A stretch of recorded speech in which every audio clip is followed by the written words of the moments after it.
V.I. Lenin. To the working men and women of the Thornton Factory, see footnote 1.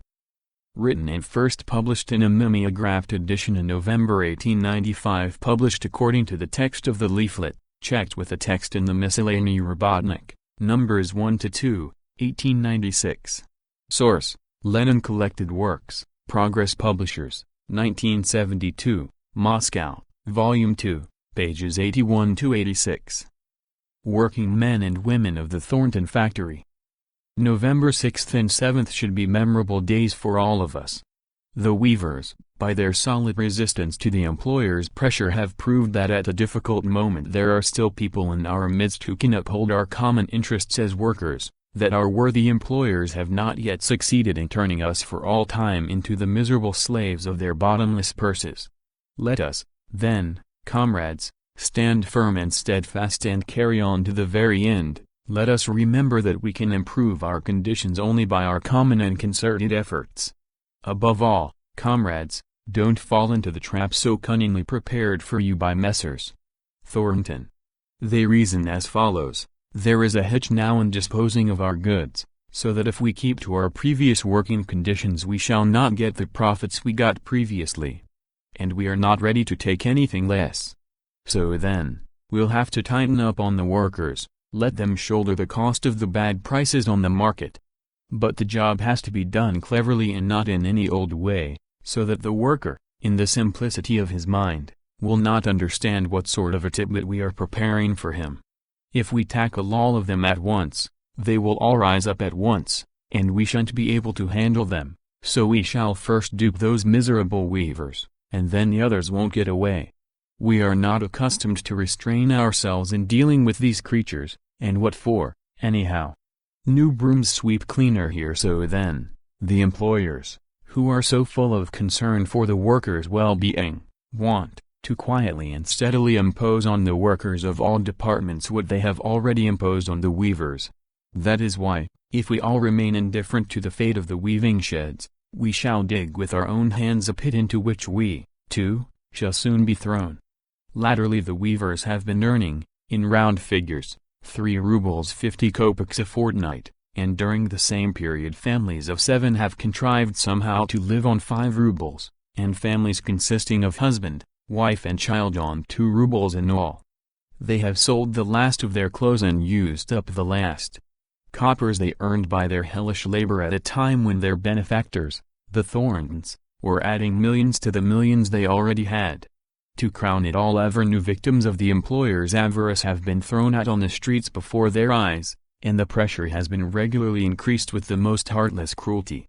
Without any explanation, they have started mixing oils, see footnote 2, and clippings with the wool, which slows the job down terribly. Delays in getting the warp have increased as though inadvertently. Finally, they have begun without ado to introduce short time, and now the pieces have to be 5 instead of 9 schmitts, see footnote 3, long, so that the weaver has to fuss around longer and oftener in obtaining and fixing the warps, for which, as is known, not a kopeck is paid. They want to wear our weavers down, and the earnings of 1 ruble 62 kopecks per fortnight, which have already begun to appear in the paybooks of some of the weavers, may, in the near future, become general in the weaving sheds. Comrades, do you, too, want to see the day when you get this sort of kindness from the employers? If not, if, finally, your hearts have not entirely turned to stone in face of the suffering of poor folks like yourselves, rally solidly round our weavers, let us put forward our common demands, and on every suitable occasion let us wrest better conditions from our oppressors. Workers of the spinning sheds, don't delude yourselves about the stability and slight increase in your earnings. After all, almost 2/3 of your number have already been dismissed, and your better earnings have been purchased at the cost of the starvation of your own spinners who have been thrown out of work. This again is a cunning trick of the employers and is not difficult to understand if you only count how much was earned by the entire meal spinning department previously, and how much now. Workers of the new dyeing department.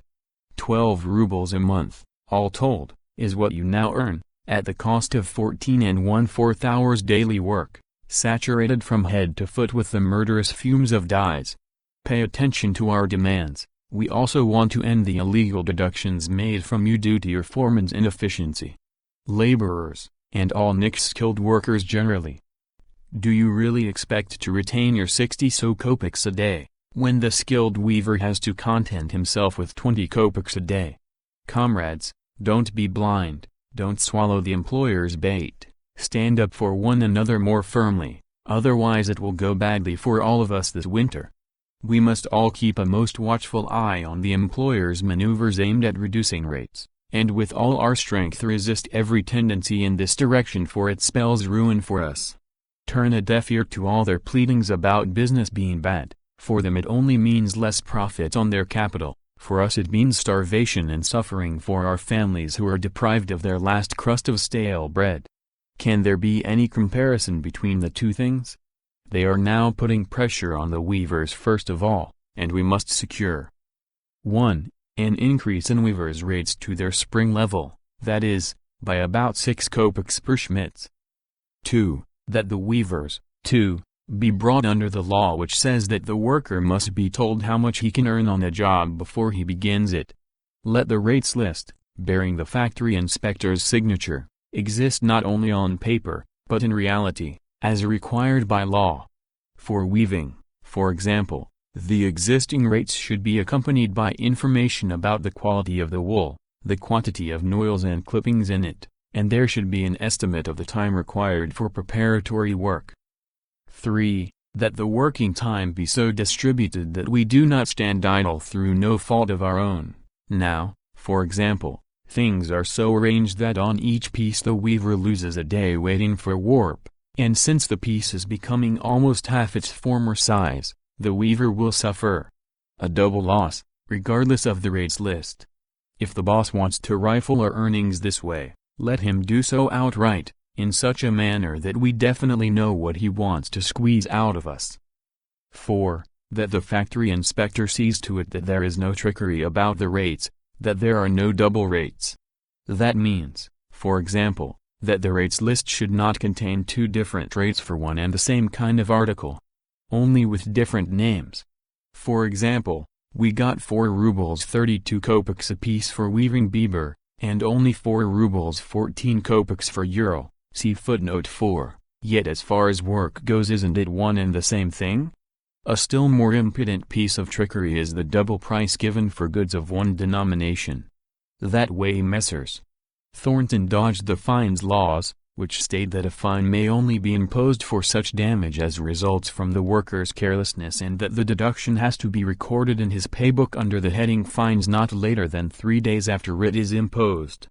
A strict record has to be kept of all the fines, the total sum of which is not to go into the employer's pocket, but must be used to cover the needs of the workers of the factory concerned.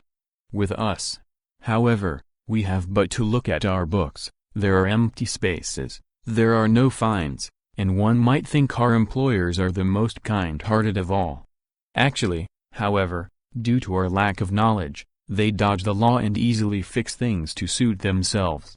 We are not fined, you see, yet deductions are made from us, the smaller rate being paid, and as long as 2 rates have existed, a smaller and a bigger one, there has been nothing at all to cavil at. They have kept on deducting the money and putting it into their own pockets. 5. That in addition to introducing a single rate, let each deduction be registered in the fines column, with an indication of why it is made. Then wrong fining will be obvious, less of our work will be done for nothing, and there will be a drop in the number of disgraceful things being done now, as, for example, in the dyeing department, where the workers' earnings are lower on account of the foreman's inefficiency, which cannot, according to law, be a reason for non-payment of labor, since there can be no question here of the workers' carelessness. And haven't all of us had deductions for which we are not in the least to blame? 6. We demand that the payment we make for lodgings be on the pre-1891 level, that is to say, 1 ruble per person per month. Because our earnings being what they are, we positively have nothing to pay the 2 rubles with, and in any case, what for? For the filthy, smelly, crowded kennel always in danger of fire? Don't forget, comrades, that all over St. Petersburg it is considered enough to pay a ruble a month, and that only our considerate bosses are not satisfied with that, so we must force them here, too, to cut down their greed. In defending these demands, comrades, we are not rebelling at all, we are merely demanding that we be given what all the workers of other factories now enjoy by law, the return of what has been taken from us by those who placed all their hopes on our inability to uphold our own rights. Let us, then, show on this occasion that our benefactors are mistaken. Notes. 1. The leaflet to the working men and women of the Thornton Factory was written after November 7, 1895, in connection with a strike of about 500 weavers that broke out on November 6, New Style 18, against bad conditions and the new oppressive measures introduced by the factory management. The strike was directed by the St. Petersburg League of Struggle for the Emancipation of the Working Class. Before the strike broke out, the League of Struggle issued a leaflet, written by G.M. Kzizanovsky, containing the weavers' demands, but so far it has not been possible to find a copy of it. Lenin's leaflet was issued several days later and circulated in the factory when the strike was over. The facts about the workers' conditions were carefully collected by Lenin himself. The leaflet was mimeographed, and in the spring of 1896 was reprinted abroad in number 1/2 of the Rabotnik miscellany. 2. Noils, a short staple combings separated from the long wool fibers by carding. 3. Schmitz, a measure of 5 arshins, about 11½ feet, used in fixing weaver rates. 4. Bieber and Ural, names of sorts of woolen cloth. End of. To the working men and women of the Thornton Factory, by V. I. Lenin.